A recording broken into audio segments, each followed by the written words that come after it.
You have $100. Not life-changing money. Not enough to feel like you are doing something real. Just $100 sitting in your checking account, looking at you. And you have had it there for 3 weeks now, meaning to do something with it. Not quite doing it. Because here is the thing about $100.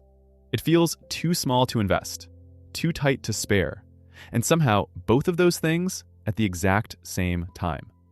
So it just sits there while you read another article, watch another video. Tell yourself you will start when you have more. You are 34, and you already know what that means. You have done the maths in your head, probably at 2 a.m., probably more than once. Someone who started at 24 with this same $100 a month already has somewhere around $20,000 built, without doing anything special, just by starting 10 years before you did. That number sits somewhere specific and uncomfortable. But here is what nobody actually says out loud. The people who started at 24, most of them did not feel ready either. They just did it anyway. Uncomfortable, unsure, with $100 that felt exactly as small as yours feels right now. The feeling of not being ready is not a sign that you are not ready.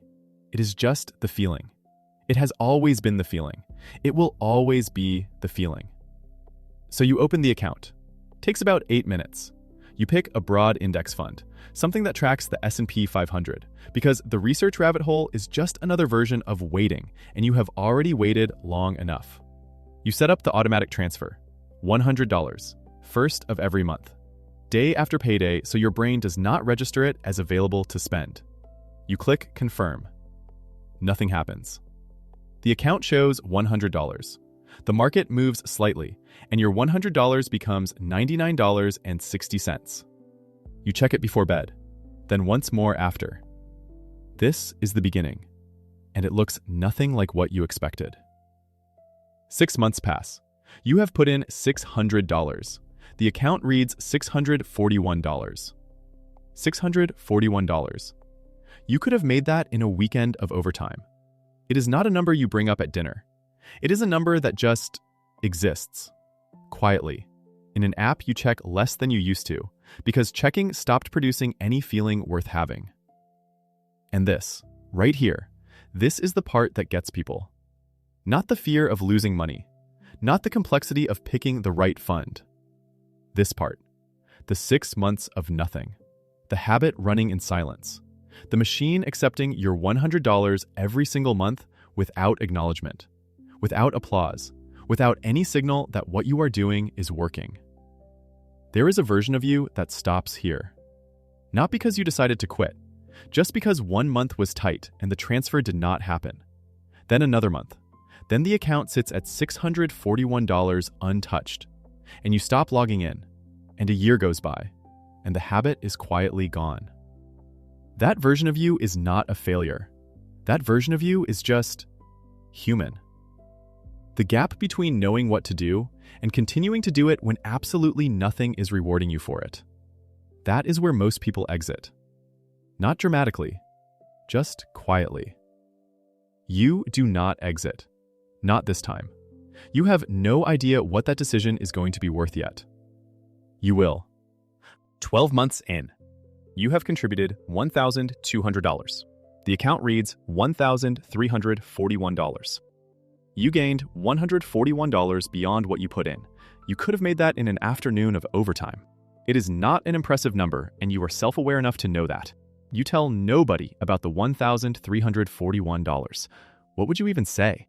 Hey, I have been putting $100 a month into an index fund, and I have $141 in returns after a year. Nobody is throwing a party for that.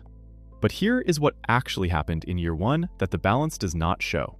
Every single month, you had $100 that could have been a dinner out, a new thing you wanted, something that would have felt good for a weekend and been forgotten by Wednesday. And instead, it went here.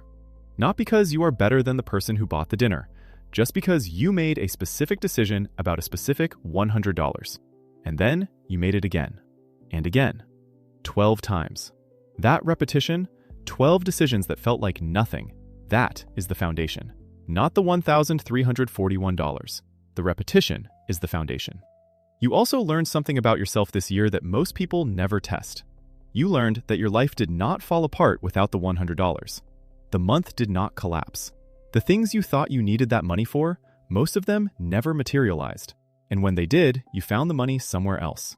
The $100 was never actually load-bearing in your monthly budget. It just felt like it was.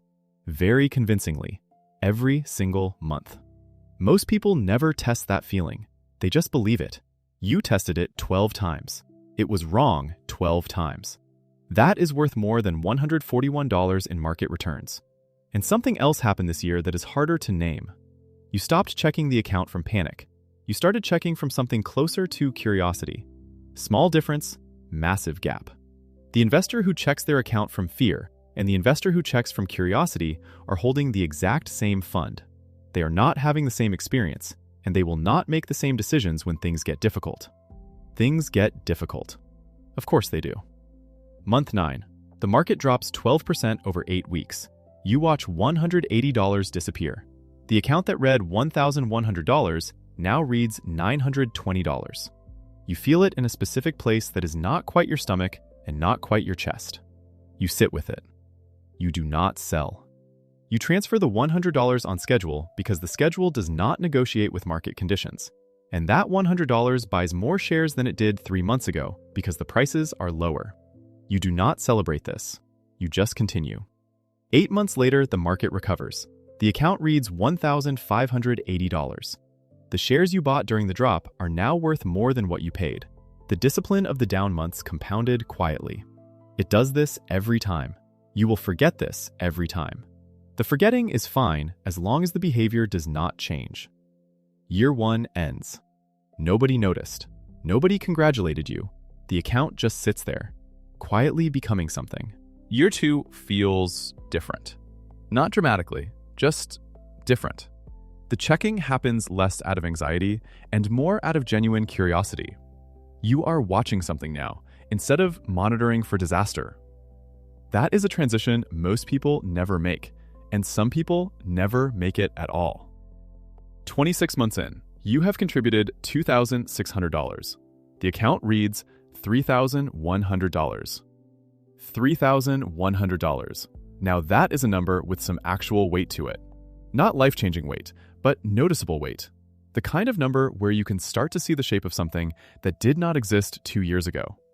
You check it one evening and just sit there for a second. Not because $3,100 is extraordinary, because you built it from $100 increments, and it is undeniably real, and it is undeniably yours. And then the market decides year 2 is a great year to test you properly. It drops 16% over 11 weeks. Starting in a month you would prefer to forget for entirely unrelated reasons. You watch $480 evaporate. The account that read $3,100 reads $2,600. You feel that one more than the year 1 drop, because the number is bigger now. $480 is not abstract. $480 is real money disappearing from something you built carefully over 2 years, $100 at a time. You sit with it longer this time. You do not sell. You transfer the $100, same day, same time, because the schedule does not care what the market did last Tuesday. And here is the thing about buying during a drop that nobody tells you in the moment when it actually feels terrible. You are buying shares on sale. The same shares that were worth more 3 months ago are now cheaper. Your $100 this month buys more of them than it did before the drop. You do not feel good about this. It does not feel like a sale. It feels like watching something you own lose value and then choosing to buy more of it anyway. It is deeply counterintuitive. It is also exactly right. 8 months later, the market recovers. The account reads $3,900. The shares you bought during the worst weeks are now worth more than you paid for them. The discipline of the down months compounded quietly into something real. Year 3 ends. You have contributed $3,600. The account reads $4,750. You are up $1,150 beyond your contributions. The compounding is beginning to show up as a real number. Not a dramatic one, a real one. The gap between what you put in and what you have is widening in your favor. And something shifts in how you think about this money. It stops feeling like savings you're not allowed to touch. It starts feeling like something that is working on your behalf while you are doing other things, while you are at work, while you are asleep, while you are living your actual life. There is someone else putting money into your account every month alongside you now. That someone is time. Time is the only investor who never misses a contribution, never panics, never sells at the bottom. You just have to not get in its way. You are 44. 10 years of $100 a month. Total contributions, $12,000. Account balance, approximately $20,500, which is the number you did not have at 34. The number that belonged to the version of you who started earlier. Except now, it is yours. 10 years late, still yours. You have $8,500 more than you put in.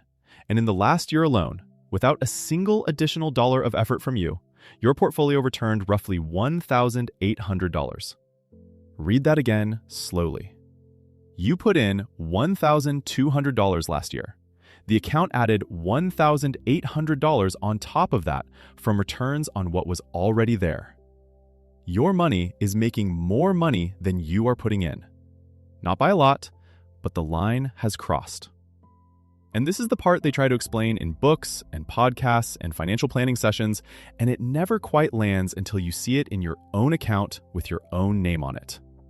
The machine has become the primary contributor. You are almost a passenger at this point. Almost. You still have to not sell. You still have to keep transferring the $100. Turns out the hardest job in investing is mostly just not doing things. Not selling when it drops, not moving the money when something shinier appears, not convincing yourself that you know when to get out and get back in because you do not and nobody does. The job is staying, and you have been staying for 10 years.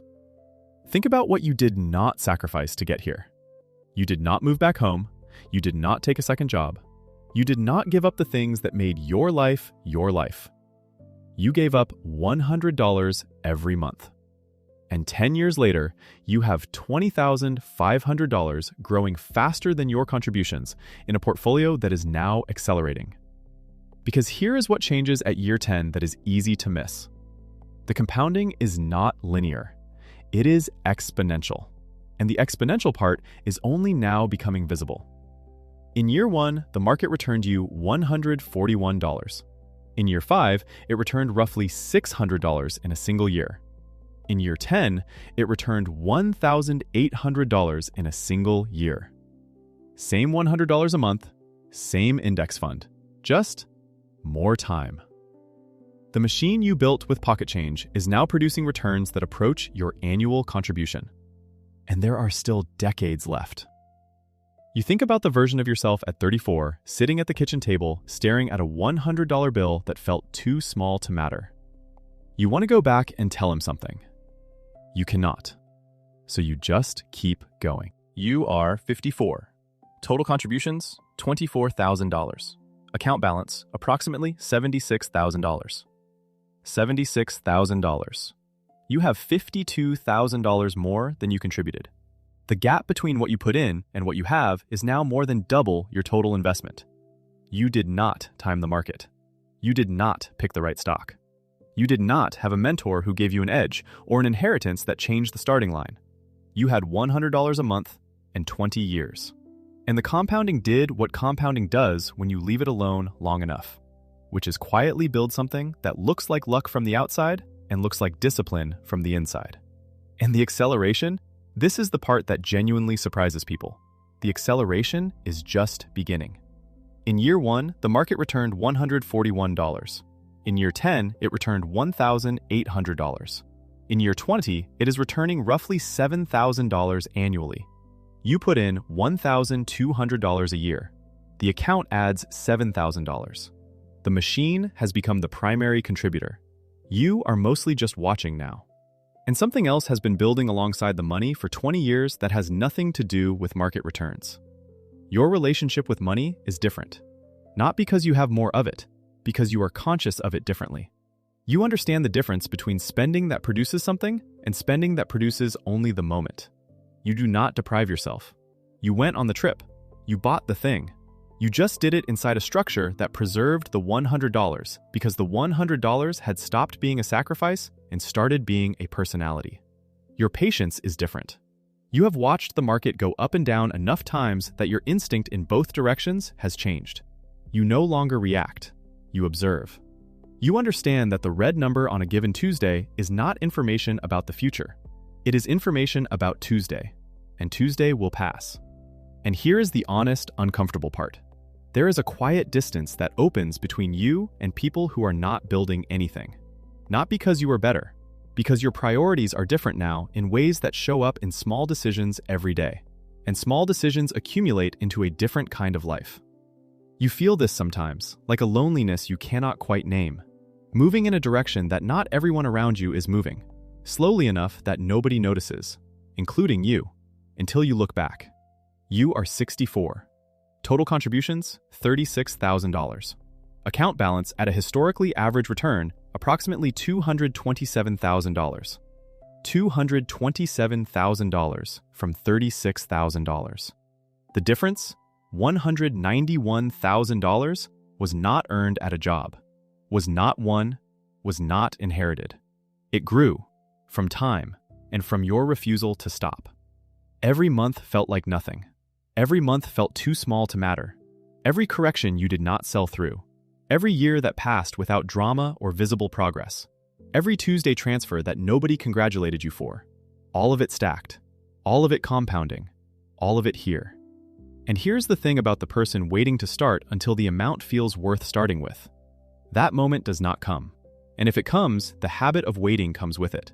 The money disappears into a life that expanded to receive it, and nothing is built. Small and consistent is not a consolation prize for people who cannot do more. It is the mechanism. It is how the machine runs. The person investing $100 a month and the person waiting to invest $1,000 a month arrive at 64 very differently. The first one has decades of compounding and a permanent habit. The second one has an intention that kept getting delayed and the uncomfortable awareness that time was the only asset that was actually irreplaceable. Time does not wait for the right amount. It runs on whatever you give it. You gave it $100 every month for decades. And it gave you back something that $100 could never buy, that waiting could never build, that shortcuts could never manufacture. It gave you the proof that the smallest version of the right decision repeated without stopping becomes something that looks like luck from the outside, and is, in the end, the most ordinary, extraordinary thing a person can do with money. $100 every month, starting now. The machine is open. I am Marcus Webb. See you on the next one.